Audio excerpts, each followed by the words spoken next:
नमस्कार मित्रों। आज के इस वीडियो में एक बार फिर से आप सभी का बहुत बहुत हार्दिक स्वागत है।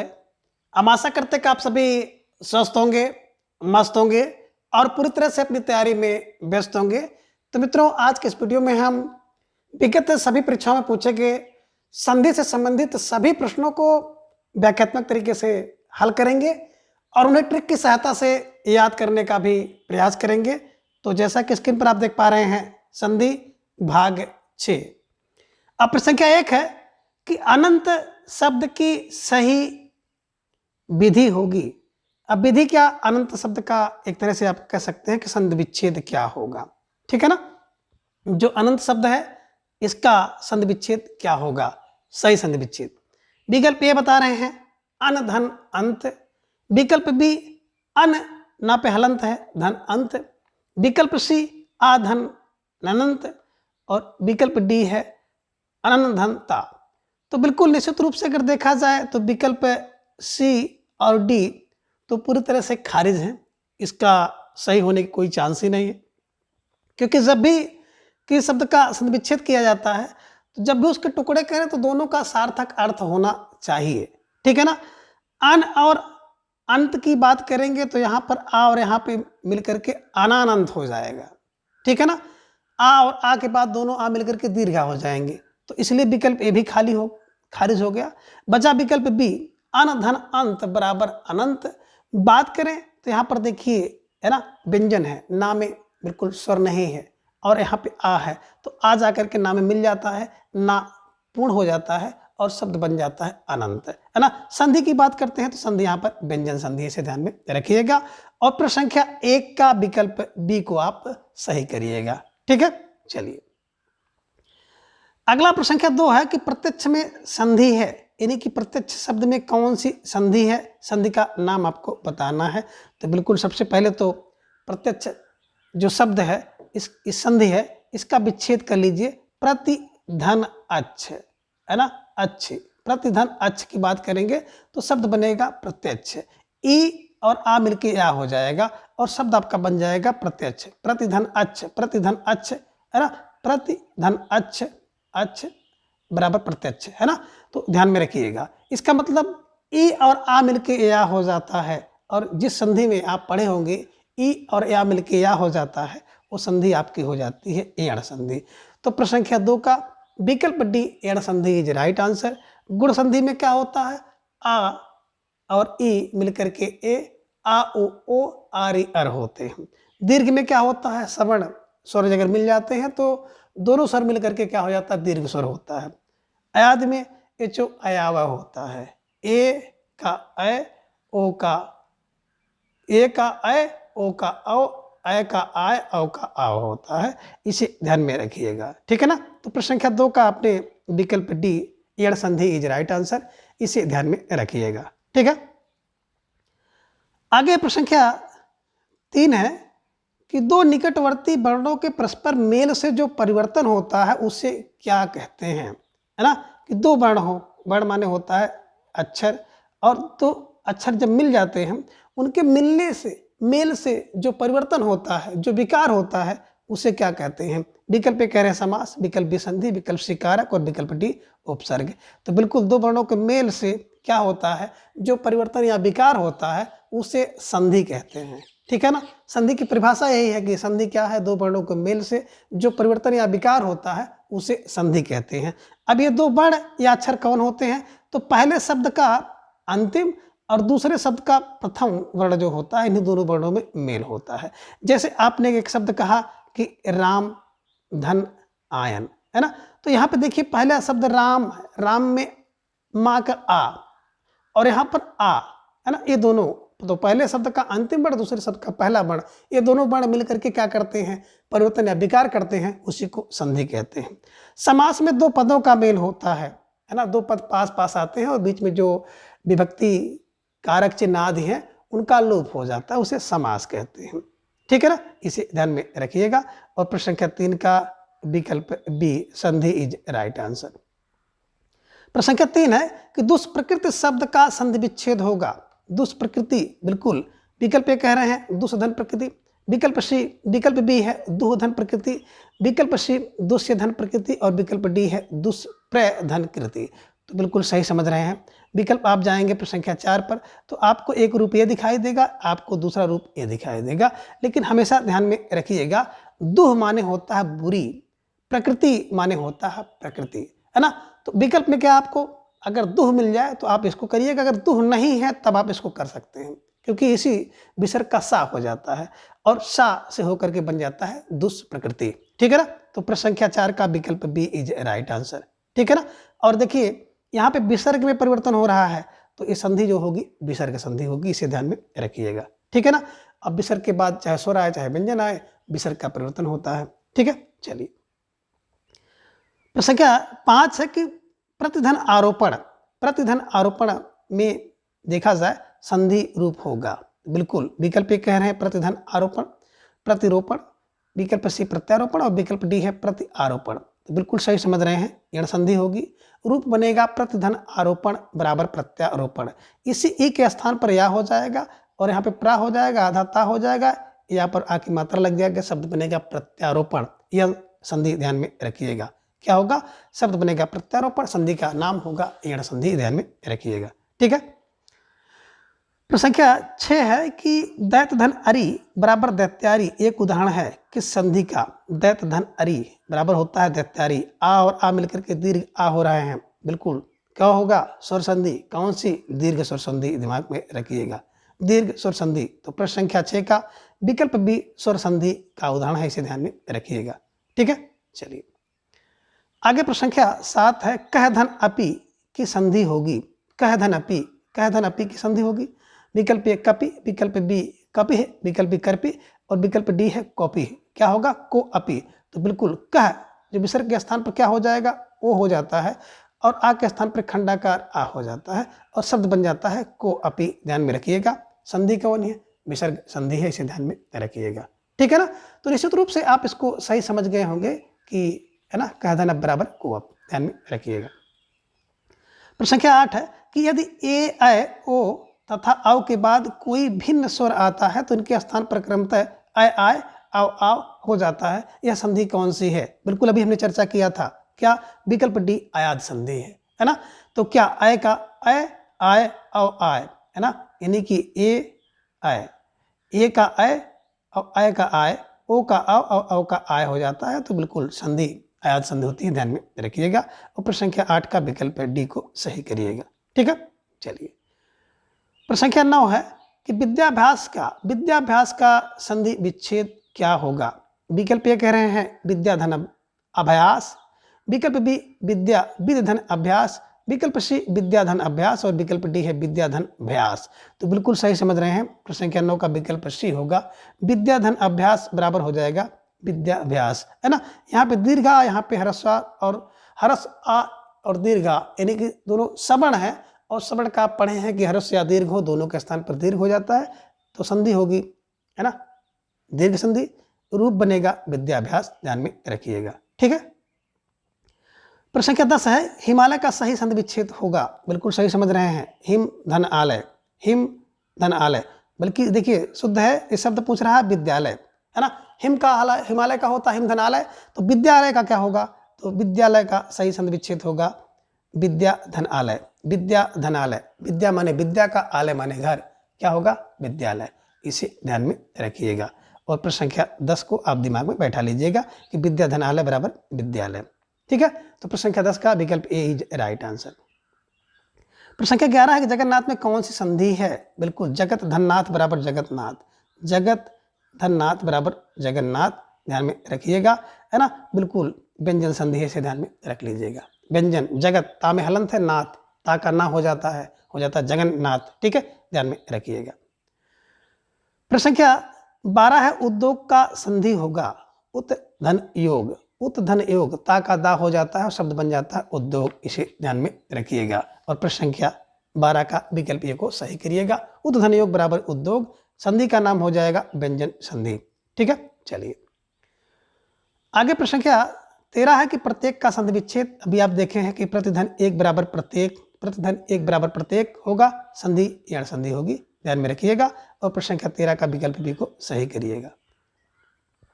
प्रश्न संख्या 14 है कि शब्द धन अर्थ का, है ना, शब्द धन अर्थ संधि से कौन सा शब्द बनेगा। तो देखिए यहाँ पे शब्द है आ और यहाँ पे आ मिलकर के दोनों दीर्घा हो जाएंगे और शब्द आपका बनेगा शब्दार्थ। क्या बनेगा? शब्दार्थ। तो प्रश्न संख्या 14 का विकल्प डी शब्दार्थ इज राइट आंसर। ठीक है, चलिए। प्रश्न संख्या 15 है कि निम्नलिखित विकल्पों में से एक विकल्प शेष का पर्यायवाची शब्द नहीं है, उसे छांटिए। देखिए संधि से हट करके आपका जो प्रश्न है दिखाई दे रहा है, इन्हीं के पर्यायवाची से पूछ रहा है। ठीक है ना। तो पर्याय माने होता है दूसरा, है ना, जो अर्थ दे उसे कहते हैं पर्याय। यानी कि इसके अर्थ के बदले में दूसरा शब्द जो प्रयोग किया जाता है उसे पर्यायवाची शब्द कहते हैं। भुजंग, भुजंग माने सांप होता है। विषधर को भी सांप कहते हैं, आही को भी सांप कहते हैं। लेकिन मकर, मकर माने होता है मछली, ध्यान में रखिएगा। तो बिल्कुल प्रश्न संख्या 15 का विकल्प डी जो है ये मकर, है ना, पर्यायवाची शब्द नहीं है, ये हटकर है। तो प्रश्न संख्या 15 के विकल्प डी को आप सही करिएगा। प्रश्न संख्या 16 है कि विसर्ग संधि में किसका मेल होता है। विसर्ग के साथ स्वर का मेल होता है, बिल्कुल सही। विसर्ग के साथ व्यंजन का मेल होता है, बिल्कुल सही है। विसर्ग के साथ स्वर या व्यंजन का मेल होता है, बिल्कुल सही है। और विकल्प डी विसर्ग के साथ विसर्ग का, है ना। तो अगर देखा जाए तो बिल्कुल इनमें से, है ना, किसका मेल होता है, तो निश्चित रूप से आप सही समझ रहे हैं, है ना।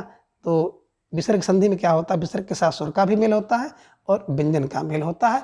परिवर्तन सदैव विसर्ग में होता है, इसे ध्यान में रखिएगा। ठीक है ना। तो निश्चित रूप से प्रश्न संख्या 16 का विकल्प सी आपका सही हो जाएगा। केवल स्वर संधि में स्वर का साथ स्वर का मेल होता है, व्यंजन में स्वर के साथ स्वर का या व्यंजन का मेल होता है ना, ये ध्यान में रखिएगा। ठीक है, चलिए। प्रश्न संख्या 17 है कि निम्नलिखित में से किस शब्द में व्यंजन संधि है।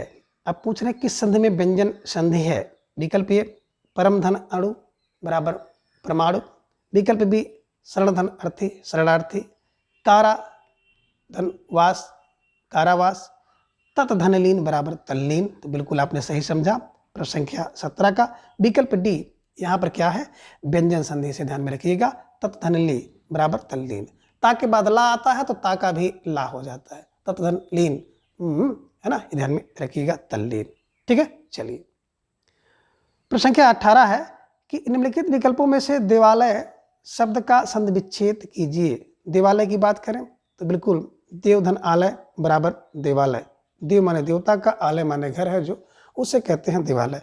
आ और आ मिलकर के दीर्घा हो जाता है, दीर्घ स्वर संधि है, इसे ध्यान में रखिएगा। ठीक है ना, देवालय। प्रश्न संख्या 19 है कि छात्रावास में कौन सी संधि है, सही विकल्प लगाइए। तो बिल्कुल छात्र धन आवास और छात्रा धन आवास भी आप कर सकते हैं कि छात्रा का भी आवास होता है, छात्र का भी आवास होता है, दोनों शुद्ध हैं, ध्यान में रखिएगा। बता रहे कौन सी संधि है, तो विकल्प बी, विकल्प ए दीर्घ संधि है। तो छात्र धन आवास बराबर छात्रावास, दीर्घ स्वर संधि से ध्यान में रखिएगा। ठीक है ना, चलिए। प्रश्न संख्या 20 है कि प्रतिधन एक संधि से कौन सा शब्द बनेगा। तो बिल्कुल प्रतिधन एक बराबर ई के स्थान पर या हो जाएगा और शब्द बन जाएगा प्रत्येक। बिल्कुल प्रतिधन एक बराबर प्रत्येक, संधि का नाम होगा यण संधि। तो यण स्वर संधि इज राइट आंसर। ठीक है ना, यण स्वर संधि होगा, बिल्कुल प्रत्येक का जो शब्द बनेगा प्रत्येक होगा, प्रतिधन एक बराबर प्रत्येक। ठीक है।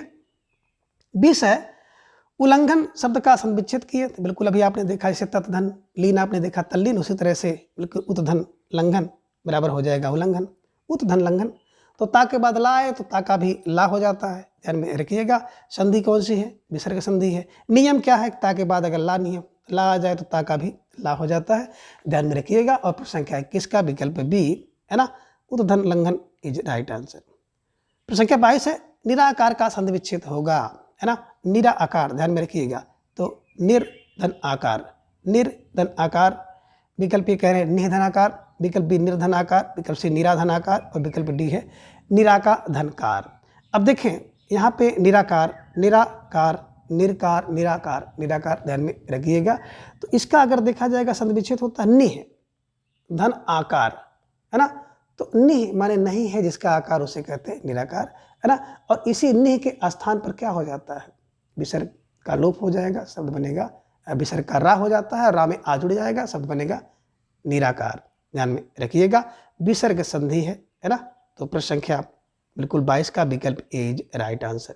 निराकार नहीं होगा, ध्यान में रखिएगा, ठीक है ना, इसे ध्यान में रखना।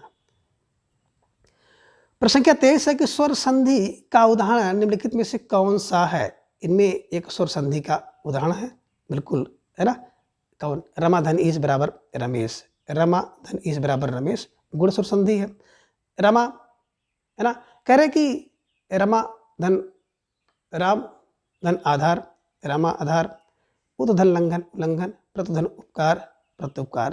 तो देखिए इसमें कह रहा है कि एक दीर्घ स्वर संधि का पूछ रहा है ना, तो बिल्कुल ये तो गुण स्वर संधि हो गया, ध्यान में रखिएगा।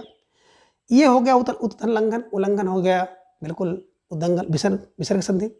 प्रतिधन उपकार, तो प्रतिधन उपकार प्रत्युपकार आपका हो जाएगा यण संधि। लेकिन दीर्घ स्वर संधि की बात करें, राम धन आधार बराबर हो गया राम धन आधार बराबर रामाधार, बिल्कुल दीर्घ स्वर संधि का उदाहरण है, दीर्घ स्वर संधि इज राइट आंसर, ध्यान रखिएगा। और प्रश्न संख्या 23 का विकल्प बी को आप सही करिएगा, ठीक है। चलिए प्रश्न संख्या 13 का विकल्प बी इज राइट आंसर। आगे प्रश्न संख्या 24 है कि निम्नलिखित शब्दों को उनके संधि के साथ सुमेलित कीजिए, है ना। एक तरफ आप शब्द देख रहे हैं, दूसरी तरफ संधि का नाम देख रहे हैं, उसको मिलाना है। निह धनुरोग बराबर निरोग, तो बिल्कुल विसर्ग संधि हो जाएगा, है ना। दीर्घाकार संधि यानी कि दीर्घ संधि होगा। शतधन आचार बराबर सदाचार की बात करेंगे तो बिल्कुल थोड़ा सा बढ़ाइए, व्यंजन संधि होगा, शतधन आचार सदाचार, है ना। प्रतिधन एक की बात करते हैं, प्रत्येक, तो यहाँ पे देखिए जो गुण है ये गलत हो गया, यहाँ पे एण होना चाहिए था, इसे ध्यान में रख लीजिएगा। तो प्रतिधन एक बराबर प्रत्येक एण संधि होगा। इसके हिसाब से अगर आप मिलाएंगे तो बिल्कुल सही आपका मिल जाएगा। निरोग में बात करें, निधन रोग, दीर्घधनाकार दीर्घकार, सधनाकार सदाचार और प्रतिधन एक, ध्यान में रखिएगा, इसको मिला लीजिएगा, सही हो जाएगा, ठीक है ना। इसके हिसाब से अगर कोड को आप मिलाएंगे तो बी आपका सही बैठेगा, लेकिन आपको यहाँ पर गुण के स्थान पर ऐड करना होगा। ये थोड़ा सा ना लिप की त्रुटि है, इसे ध्यान में रखिएगा, और इस तरह की त्रुटियों से हमें आपको बचना है, ठीक है।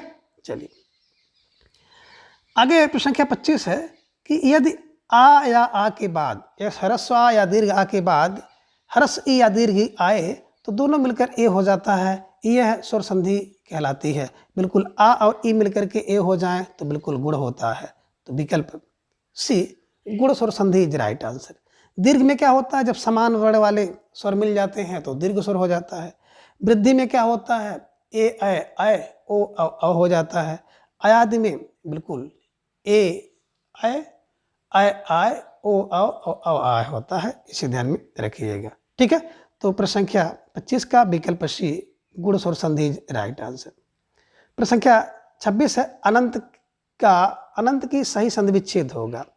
अनधन अंत, है ना, अनधन अंत बराबर अनंत, ध्यान में रखिएगा। और प्रश्न संख्या 26 का विकल्प एक को आप सही करिएगा, अनधन अंत बराबर अनंत, ठीक है। चलिए और संधि हो जाएगी व्यंजन संधि, ध्यान में रखिएगा। प्रश्न संख्या 27 है कि पवन शब्द में कौन सी संधि है। पो धन अन बराबर हो जाएगा पो धन अन बराबर हो गया पवन। आओ आओ आओ आओ के हिसाब से आयाद संधि होगा, आयाद स्वर संधि जी राइट आंसर से ध्यान में रखिएगा। और प्रश्न संख्या 27 का विकल्प सी को आप सही करिएगा, ठीक है। चलिए प्रश्न संख्या 28 है कि उज्ज्वल में प्रयुक्त संधि है उत धन ज्वल, उत धन ज्वल, ध्यान में रखिएगा, उत धन ज्वल। ता के बाद जा झा आए तो ता के स्थान पर भी जा हो जाता है, ठीक है ना। तो बिल्कुल आपने सही समझा, कौन, उत धन ज्वल बराबर उज्ज्वल, संधि व्यंजन संधि। तो प्रश्न संख्या 28 का विकल्प बी इज राइट आंसर, इसे ध्यान में आप रखिएगा और सही करने का प्रयास करिएगा, ठीक है। प्रश्न संख्या 29 है कि यदि ए ओ आय आओ के आगे कोई भी स्वर आए तो इनके स्थान पर आय आओ आय आओ हो जाता है, यह कौन सी संधि है। एचो आय आओ, एचो आय आओ बराबर अयादि संधि होती है, इसे ध्यान में रखिएगा। प्रश्न संख्या 29 का विकल्प सी अयाद स्वर संधि इज राइट आंसर, ठीक है। चलिए प्रश्न संख्या 30 है कि अन्वेषण का शुद्ध संधि विच्छेद होगा। तो बिल्कुल अनुधनवेषण, अनुधनवेषण, अनुधनवेषण बराबर हो जाएगा अनुधन ईषण होना चाहिए और शब्द बनता है अन्वेषण, अनुधन ईषण बराबर अन्वेषण।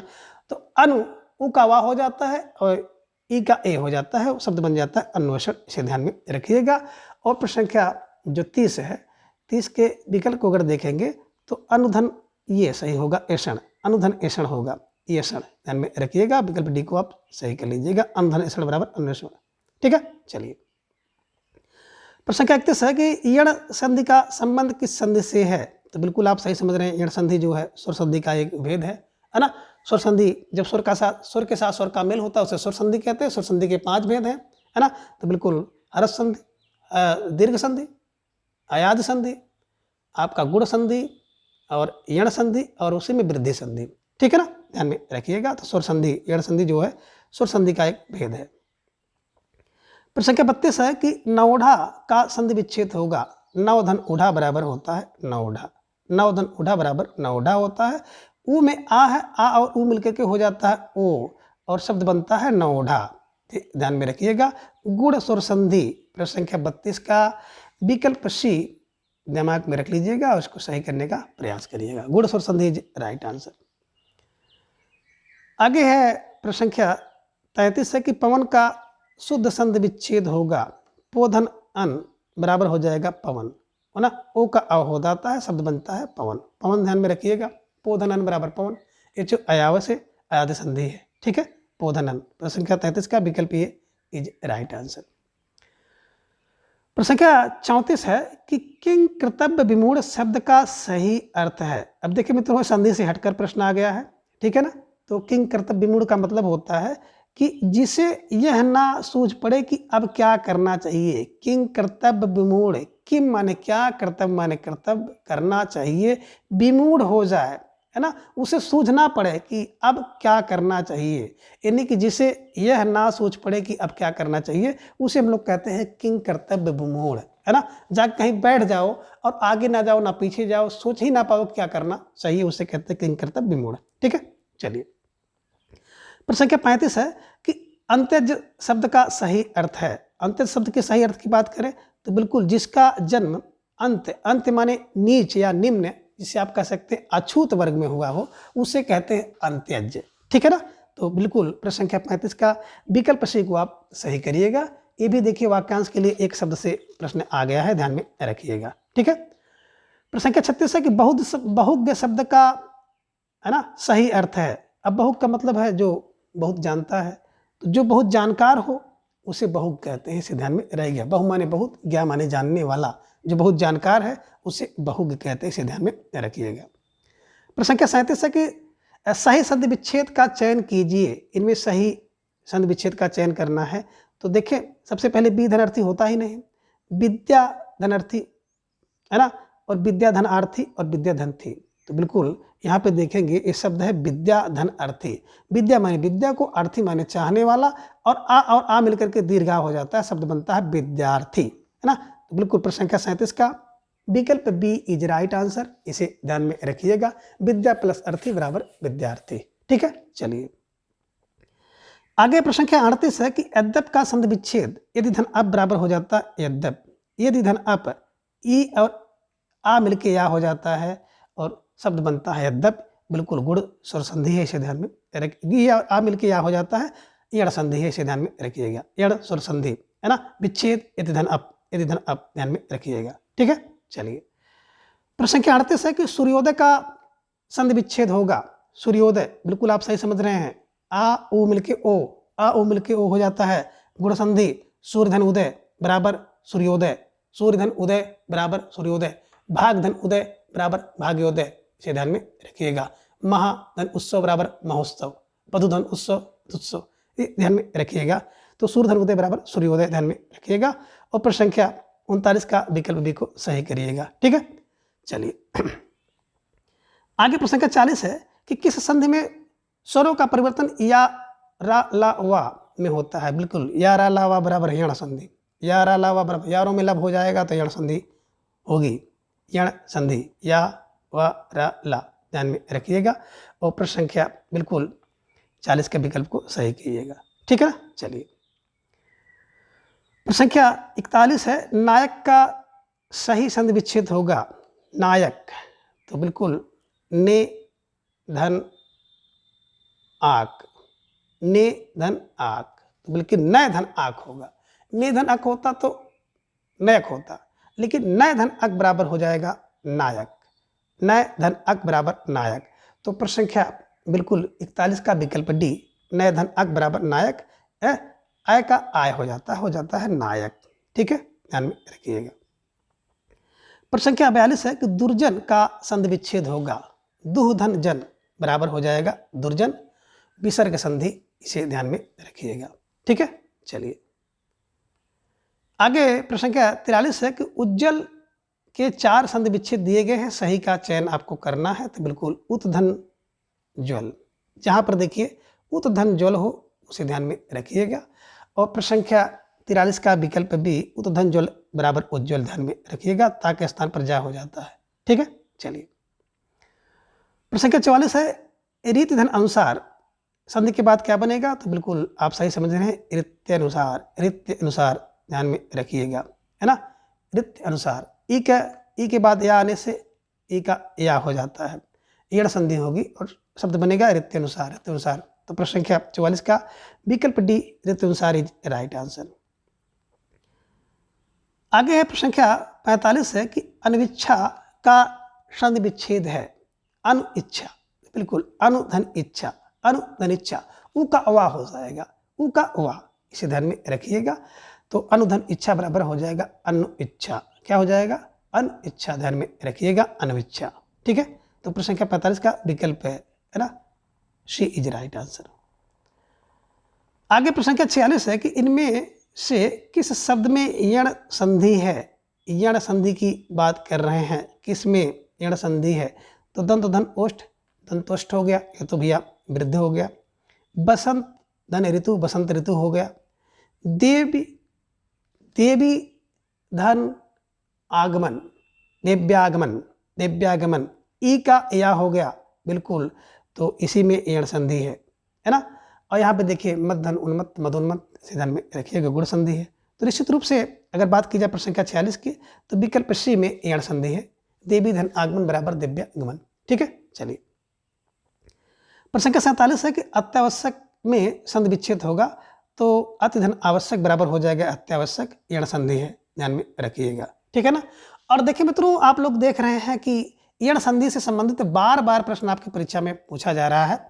तो बिल्कुल आप लोग बहुत बारीकी से स्वर संधि के 5 भेद को पढ़िएगा, लेकिन विशेष जो आग्रह निवेदन है कि यण संधि को आप लोग विशेष रूप से पढ़िएगा। ठीक है ना, और स्वर संधि को तो बिल्कुल पढ़ के जाइएगा। ठीक है, चलिए आगे प्रश्न संख्या 48, किस शब्द में विसर्ग संधि है, बिल्कुल किस संधि में बेधर, हिमधनालय, हिमालय हो जाएगा स्वर संधि। उत धनलास, उल्लास हो जाएगा भैया व्यंजन संधि। अहम धनकार, बिल्कुल अहंकार व्यंजन। लेकिन दुह धनकर बराबर दुष्कर, तो निश्चित रूप से प्रश्न संख्या 48 का विकल्प डी दुष्कर में विसर्ग संधि है, इसे ध्यान में रखिएगा कि दुह धन कर बराबर दुष्कर होगा, ध्यान में रखिएगा। और प्रश्न संख्या 48 का विकल्प डी को आप सही करिएगा। ठीक है, चलिए प्रश्न संख्या 49 है कि किस शब्द में व्यंजन संधि है। सतधन जन बराबर सज्जन, परधन उपकार परोपकार, बिल्कुल गुण संधि स्वर संधि है। विद्याधनालय, दीर्घ स्वर संधि विद्यालय। इत धन आदि, है ना, बिल्कुल यण संधि, ध्यान में रखिएगा। और व्यंजन की बात आ रही है तो सतधन जन बराबर सज्जन। तो प्रश्न संख्या 49 का विकल्प ए इज राइट आंसर। ठीक है, चलिए प्रश्न संख्या 50 है कि निम्नलिखित में से किस शब्द में स्वर संधि है। बिल्कुल स्वर संधि पूछ रहे हैं, तो नमय धनकार नमस्कार, बिल्कुल नमय धनकार नमस्कार, ये तो भैया विसर्ग संधि हो गया। जगत धन ईश, जगत धन ईश हो जाएगा जगदीश, ताका दा हो जाता है और ई जाके जुड़ जाएगा जगदीश, ये तो भैया क्या हो गया, व्यंजन हो गया। भानु धन उदय, ऊ दीर्घ हो जाएगा, ऊ के बाद दीर्घ, है ना। आगे देखिए दुर्लभ, तो बिल्कुल पूछ रहे हैं दुह धन लब बराबर हो जाएगा दुर्लभ। अब कह रहे हैं किसमें स्वर संधि है, तो बिल्कुल आपने सही पकड़ लिया कि भानुधन उदय बराबर भानुदय, भानुधन उदय बराबर भानुदय, दीर्घ स्वर संधि। और दीर्घ स्वर में दीर्घ उ स्वर संधि उकार वाला है। ठीक है, चलिए प्रश्न संख्या 50 का विकल्प सी, है ना, इस स्वर संधि है, इसे ध्यान में रखिएगा। आगे है प्रश्न संख्या 51 है कि नैतत में संधि विच्छेद होगा। नैतत, नैतत की बात यहाँ पे आ गई, मोस्ट इंपॉर्टेंट प्रश्न है, स्टार लगा लीजिए, हो सकता है आपके प्रश्न में पूछ लिया जाए। ना धन एतत, ना धन एतत, और आ के बाद ए या अय आए तो दोनों के स्थान पर आय हो जाता है, तो हो जाएगा नैतत। ना धन एतत बराबर शब्द बन गया नैतत। ठीक है ना। क्या है? वृद्ध संधि, ध्यान में रखिएगा, वृद्ध स्वर संधि राइट आंसर। ठीक है, चलिए प्रश्न संख्या 52 है कि शब्द में विसर्ग संधि है। बिल्कुल, आम धनकार, हिमधन आलय, उद्धन लास और दूधन कर बराबर दुष्कर, ध्यान में रखिएगा। ये प्रश्न रिपीट है, फिलहाल इसको भी स्टार लगा लीजिए, हो सकता है प्रश्न आपकी परीक्षा में पूछ ले। ठीक है, चलिए अगला प्रश्न संख्या 53 है, किस शब्द में विसर्ग संधि है। इस विसर्ग संधि इसमें किसमें है? बिल्कुल, मतधन एक, मतधन एक, मतैक, महाधन औसत, औसत महौसत हो गया, है ना। तरो, तरोह, तरुह धन छाया, तो हो जाएगा तरुच्छाया, ध्यान में रखिएगा। विष्णु, वैष्णव धन वे, है ना। अगर इनकी बात करेंगे तो विष्णु धन वे, है ना, विष्णु धन ओ, तो आपका बनेगा, शब्द बनेगा विष्णु, है ना। तो निश्चित रूप से आप देख पा रहे हैं यहाँ पर प्रश्न संख्या 53 का, अगर आपको बात किया जाएगा तरु, तरोह धन क्या हो जाएगा छाया, तब आपका शब्द बनेगा तुरुष छाया, विसर्ग के स्थान पर सा आ जाता है, इसे ध्यान में रखिएगा। ठीक है ना। अब विष्णु धन ए होता है, शब्द बनता है विष्णु धन ए, है ना, तो विष्णु बन जाता है, इसे ध्यान में रखिएगा।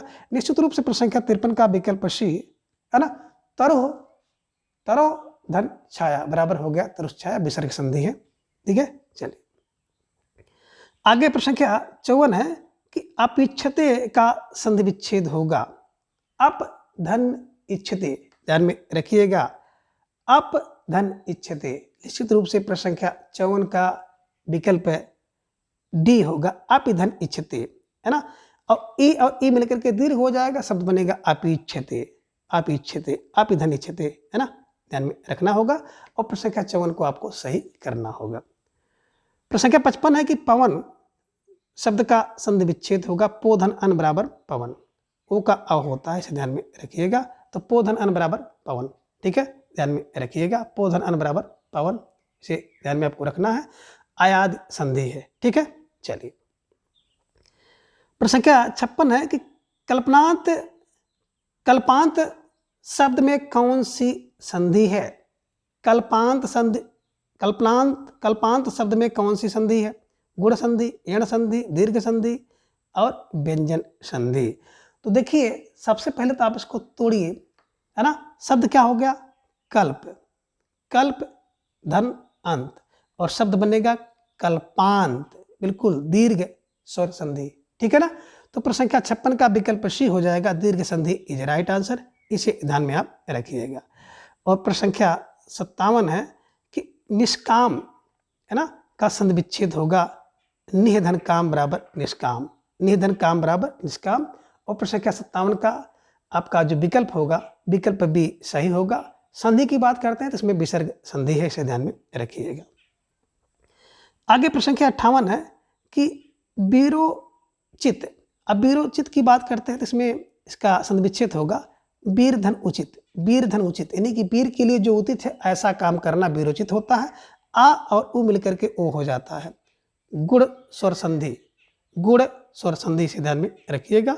और प्रश्न संख्या 58 का विकल्प ए को सही करिएगा। ठीक है, चलिए अगला प्रश्न संख्या 59 है मदोन्मत, मदोन्मत, है ना, संधि विच्छेद क्या होगा? मद्धन उन्मत, मद्धन उन्मत, मद माने बिल्कुल मद में, उन्मत माने जो उन्मत्त हो, तो आ और ओ मिलकर के हो जाता है ओ, इसे ध्यान में रखिएगा। शब्द बनता है मदोन्मत और संधि होगी गुण, है ना, तो गुण स्वर संधि से दिमाग में रख लीजिएगा। और प्रश्न संख्या 59 का विकल्प सी को आप सही करिएगा। आगे प्रश्न संख्या 60 है कि दिक धन गज की संधि होगी। तो बिल्कुल देखिए यहाँ पे क्या है? का है, और का में हलंत है, इसका मतलब व्यंजन है, इसके बाद गा है। और आपने पढ़ा है कि कटप्पा के बाद का खा गा यारा ला अथवा कोई स्वर हो तो जो पूर्व वर्ण है का चाटा तापा, उसी का तीसरा वर्ण हो जाएगा, यानी का खा गा हो जाएगा। तो गा अर्ध रूप में है तो अर्ध रूप में गा यहाँ पे हो जाएगा, दिग्गज, दिग्गज। ठीक है ना।